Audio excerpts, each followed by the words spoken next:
Hi everyone. Last క్లాస్లో మనము నవీన శిలాయుగం గురించి చర్చించడం జరిగింది. ఈ క్లాస్లో తామ్ర శిలాయుగం గురించి చర్చిస్తాం. అయితే ఇప్పటికే మీకు అర్థమై ఉంటుంది, మానవుడు ప్రాచీన శిలాయుగంలో వేటాడే దశలో ఉన్నాడు. మధ్య శిలాయుగంలో మానవుడు పశువులను పోషించుకోవడం, తనే స్వయంగా పశువులను పోషించుకోవడం చూస్తాం.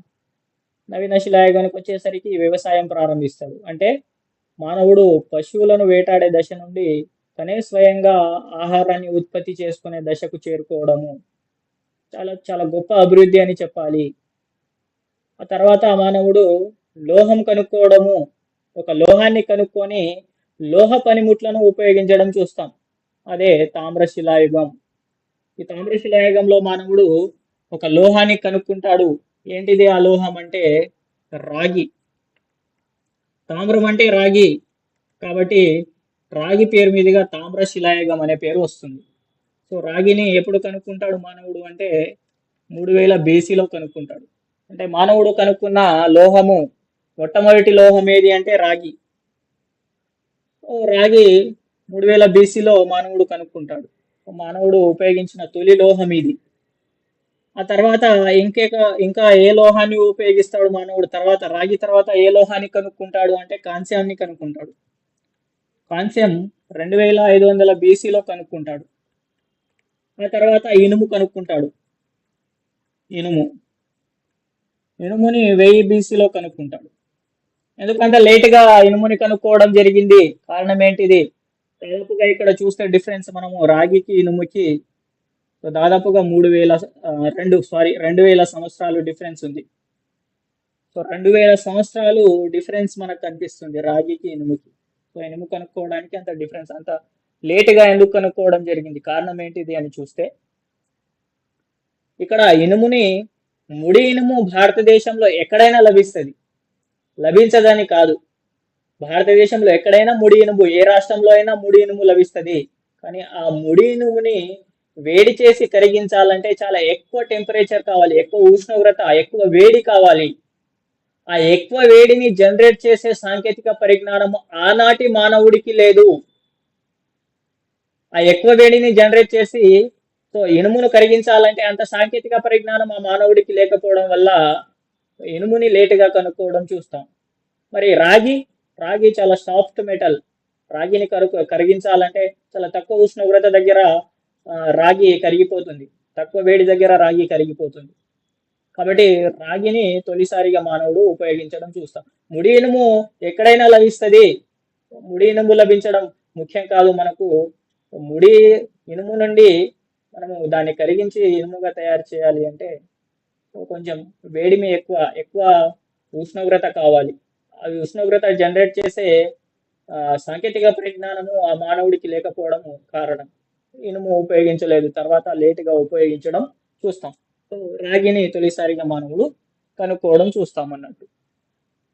అయితే ఈ కాంస్యము, ఇనుము గురించి మనము రాబోయే క్లాస్లో చర్చిస్తాము. సో రాగి ఎప్పుడైతే కనుక్కోవడం జరిగిందో ఆ రోజు నుండి మనకు తామ్రశిలాయుగం ప్రారంభమైంది.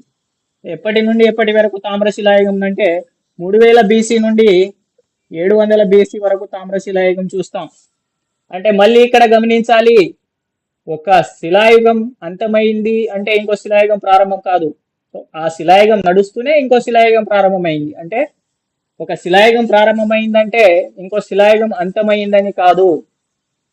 ఒక శిలాయుగం ప్రారంభమైందంటే ఇంకో శిలాయుగం అంతమైందని కాదు. ఇక్కడ తామ్రశిలాయుగం ప్రారంభమైంది 3000 బీసీలో. కానీ ఇక్కడ మనం ఎవరెవరిని చూస్తాము అంటే ఇక్కడ నవీన శిలాయుగ ప్రజల్ని చూస్తాం, తామ్రశిలాయుగ ప్రజల్ని చూస్తాం ఒక ప్రాంతంలో. అదేవిధంగా సింధు నాగరికత కూడా డెవలప్ అవుతుంది, సింధు ప్రజలను కూడా ఒక ప్రాంతంలో చూస్తాం. ఈ ముగ్గురు సమకాలికులు. నవీన ప్రజలు, నవీన శిలాయుగ ప్రజలు, తామ్రశిలాయుగ ప్రజలు, సింధు నాగరికత ప్రజలు సమకాలికులు. ఈ ఇరువురికి వ్యాపార సంబంధాలు కూడా ఉన్నాయి. అది విశేషం. కాబట్టి వీళ్ళు సమకాలికులు అనేది గమనించాలి. అయితే తామ్రశిలాయుగానికి సంబంధించిన ప్రాంతాలు మనం చూసుకుంటే, తామ్రశిలాయుగానికి సంబంధించిన ప్రాంతాలు మనం చూస్తే తామ్రశిలాయుగానికి సంబంధించిన ప్రాంతము ఎక్కువగా రాగి ఎక్కువగా ఎక్కడ ఉపయోగించడం జరిగింది భారతదేశంలో అంటే మనకు రాజస్థాన్లో రాగిని ఎక్కువగా ఉపయోగిస్తారు. కాబట్టి రాజస్థాన్లో మనకు తామ్రశిలాయుగ ప్రాంతం కనిపిస్తుంది. రాజస్థాన్లో రాగిని ఎక్కువగా ఉపయోగించడానికి కారణం ఏంటిది అని చూస్తే ఇక్కడ మనకు ఖేత్రి గనులు ఉంటాయి. ఖేత్రి గనులు, ఈ ఖేత్రి గనులు భారతదేశంలో అత్యధికంగా రాగి లభించేది ఎక్కడ అంటే ఖేత్రి గనులలోనే. ఈ ఖేత్రి గనులు రాగికి ప్రత్యేకత. రాజస్థాన్లోని ఖేత్రి గనులలో రాగి ఎక్కువగా లభించడం ద్వారా అక్కడి ప్రజలు రాగి పనిముట్లను ఎక్కువగా ఉపయోగిస్తారు. కాబట్టి తామ్రశిలాయుగానికి సంబంధించిన ఒక ప్రాంతము రాజస్థాన్లో మనము చూస్తే ఆహార్ అనే ప్రాంతం చూస్తాం. ఆహార్ అనే ప్రాంతం చూస్తాం రాజస్థాన్లో. ఆ తర్వాత మధ్యప్రదేశ్లో ఒక ప్రాంతం చూస్తాం. ఏ ప్రాంతం అంటే మాల్వా ప్రాంతం చూస్తాం. మాల్వా ప్రాంతం. తర్వాత మహారాష్ట్రలో మనము జోర్వే అనే ప్రాంతం చూస్తాం. సో ఈ ప్రాంతాలు మనకు కొంచెం ఇంపార్టెంట్ అన్నట్టు. కాబట్టి ఇవే ఉన్నాయా ఇంకా లేవా అంటే ఇంకా చాలా ప్రాంతాలు ఉన్నాయి. చాలా ప్రాంతాలు మనకు తామ్రశిలాయుగానికి సంబంధించిన వివిధ రాష్ట్రాలలో వివిధ ప్రాంతాలలో ఎన్నో ప్రాంతాలలో మనకు తామ్రశిలాయుగానికి సంబంధించిన అవశేషాలు లభ్యం కావడం జరిగింది. కానీ ఇవి కొంచెం ఇంపార్టెంట్ కాబట్టి వీటిని డిస్కస్ చేస్తున్నాం. అయితే ఇక్కడ ఆహార్ ప్రాంతంలో దాదాపుగా 70 నుండి 80 ప్రాంతాలు ఈ ఆహార్ సమీపం, రాజస్థాన్లోని ఆహార్ సమీపంలో 70 నుండి 80 ప్రాంతాలలో మనకు తామ్రశిలాయుగానికి సంబంధించిన అవశేషాలు లభ్యం కావడం. అదేవిధంగా మాల్వాలో అనేక ప్రాంతాలు, ఈ మధ్యప్రదేశ్లోని మాల్వా అదేవిధంగా సమీపంలో ఎన్నో ప్రాంతాలు మనము ఈ తామ్రశిలాయుగానికి సంబంధించిన ప్రాంతాలు చూస్తాం. అదేవిధంగా జోర్వే, మహారాష్ట్రలోని జోర్వే, దైమాబాద్,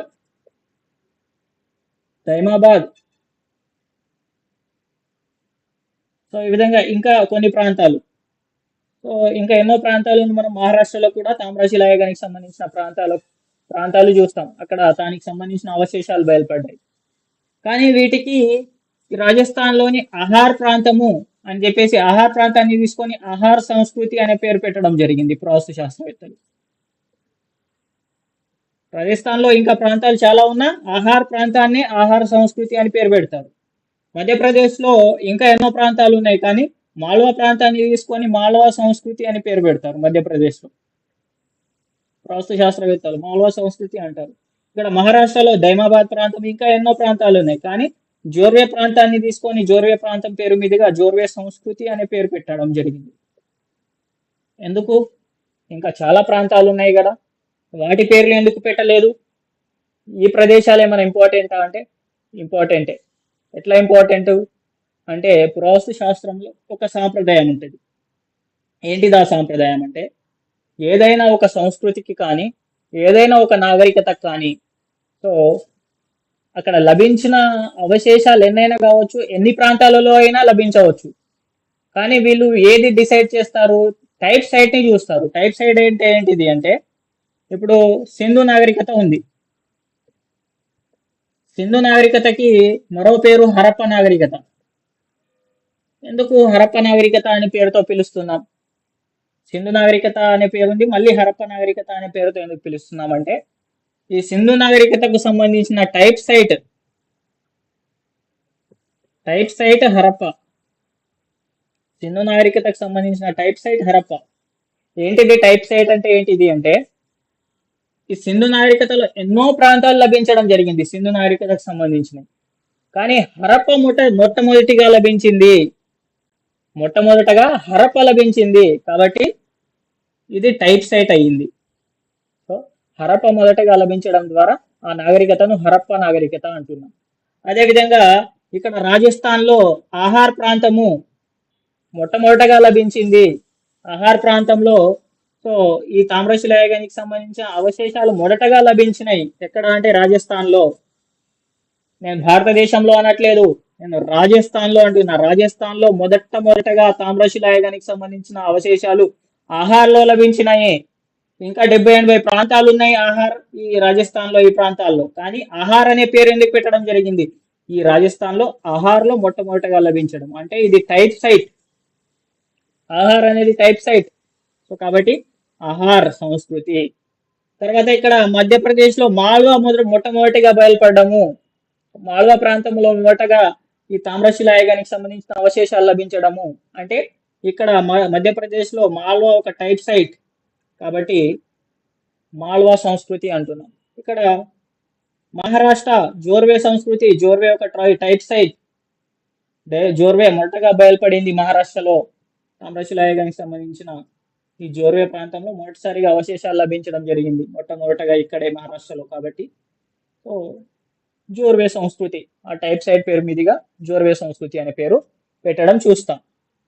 అయితే ఇప్పుడు మనం చర్చించవలసింది చారిత్రక పూర్వయుగ చిత్రలేఖనం.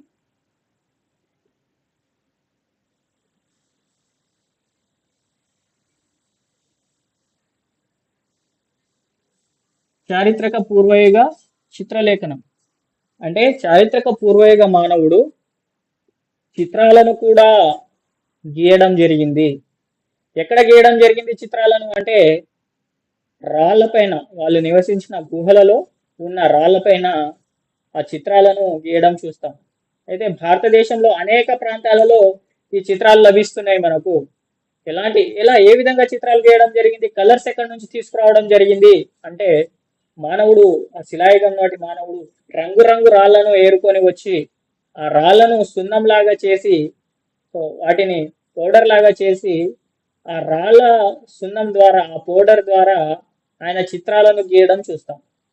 నేటికి ఆ చిత్రాలు సజీవంగా మనకు కనిపిస్తాయి.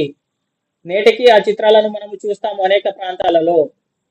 అయితే మనకు ఇంపార్టెంట్ ఒక ప్రాంతం ఏది ఈ చిత్రాలు బయలుపడుతున్న ప్రాంతం అంటే, ఈ చిత్రాలు లభించిన ప్రాంతం అంటే మధ్యప్రదేశ్లోని భీంబేట్కా.